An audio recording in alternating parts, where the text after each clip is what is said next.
कृपा बिनु मुक्ति नाही। गुरु शिष्यर से मधुर संपर्कटी इतिहास मध्य वर्णना करे। गुरु ब्रह्मा गुरु विष्णु गुरुदेव महेश्वर गुरु साक्षात परम ब्रह्मा तस्मै श्री गुरवे नमः। शुभ सकाळ। एठारे उपस्थित समस्त को मोर सविनय प्रणाम। मु आस्था नायक नवम श्रेणी छात्री आज आपण मानक सम्मुख रे एही पवित्र गुरु दिवस रे निजर मंतव्य प्रकाश करिया को जाउ अछि। आमे प्रति वर्ष सेप्टेम्बर मास 5 तारिख को गुरु दिवस रूपे पालन करूँ। एही दिवस रे आम पूर्वतन राष्ट्रपति सर्वपल्ली राधाकृष्ण जन्म होइथिले।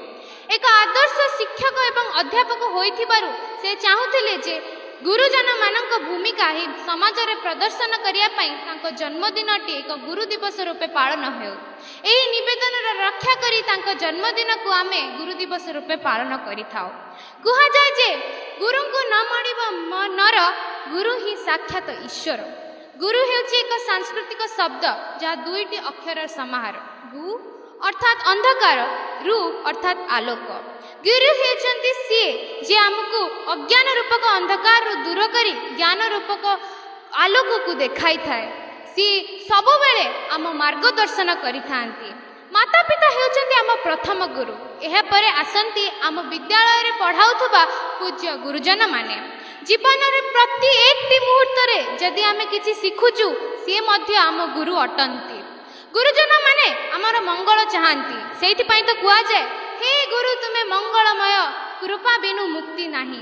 गुरु शिष्यर से मधुर संपर्कटी इतिहास मध्य वर्णना करे। गुरु संदीपनी कृष्णଙ୍କ गुरु को कृष्ण दक्षिणा देबा पई तांको मृत पुत्र को जीवित करि देइथिले एवं तांको गुरु को प्रदान करथिले। पुनश्च महाभारत रे गुरु द्रोणଙ୍କ पई अर्जुनଙ୍କ परि श्रेष्ठ धनुर्धर सृष्टि होइथिले।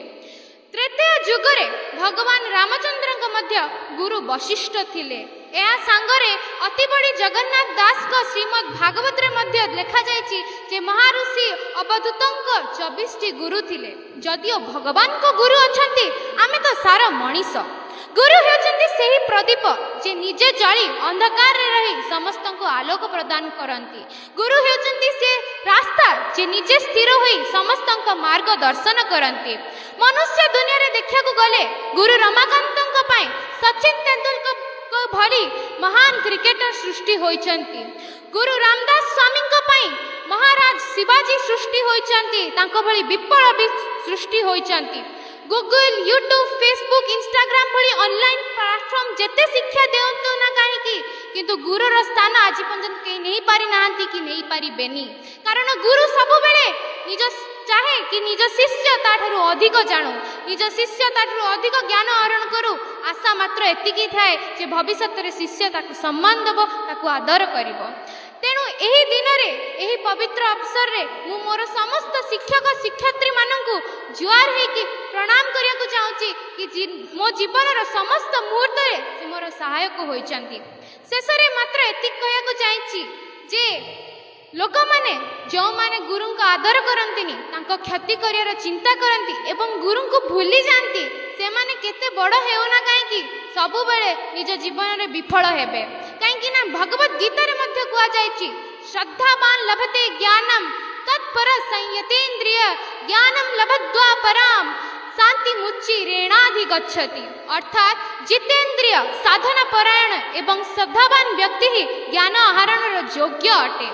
कारण से ज्ञान अवलंबन करिकी सबु बेले निज जीवन रे भगवत प्राप्ति भली परम सुख को भोग करि थाए। आ जे माने ताकू साकार करंतिनी से माने निज जीवन रे सफल हुअंतिनी। सेति पई तो बिल गेट्स कहचंती technology is just a tool in terms of getting the kids together and motivating them. Teachers are the most important.